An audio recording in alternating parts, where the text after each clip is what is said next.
car. However, what sounds like a good idea apparently needs more refinement.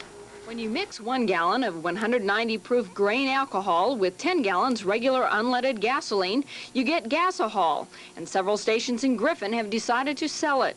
Gasohol is not a new product. It is already sold in 22 states, but Wallace Pryor thinks it should be sold in Georgia. No, Gasohol is not any cheaper than regular gasoline.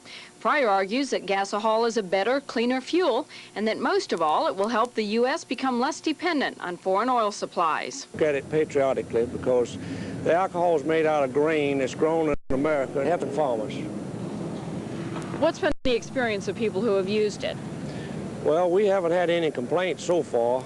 Well, that's not exactly the case. While some people report that Gasohol works just fine, Drove it home and back, and I haven't had any problems with it at all. Did you recommend it to anyone else? Oh, yes. I would. I think it's great. Others wish they had never heard about Gasohol, much less put it in their cars. Just quit running, just bogging out, cutting off. This morning took about 30 minutes to get 5 miles of work. I got up the road.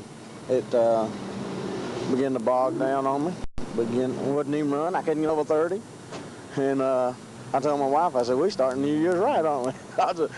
We got a good drunk here, you know. But anyway, other than that, it just wouldn't run, period. At least Gasohol sounded like a good idea.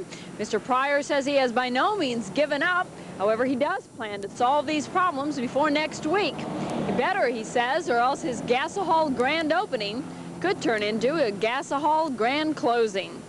Rebecca Chase, 11 Alive News in Griffin.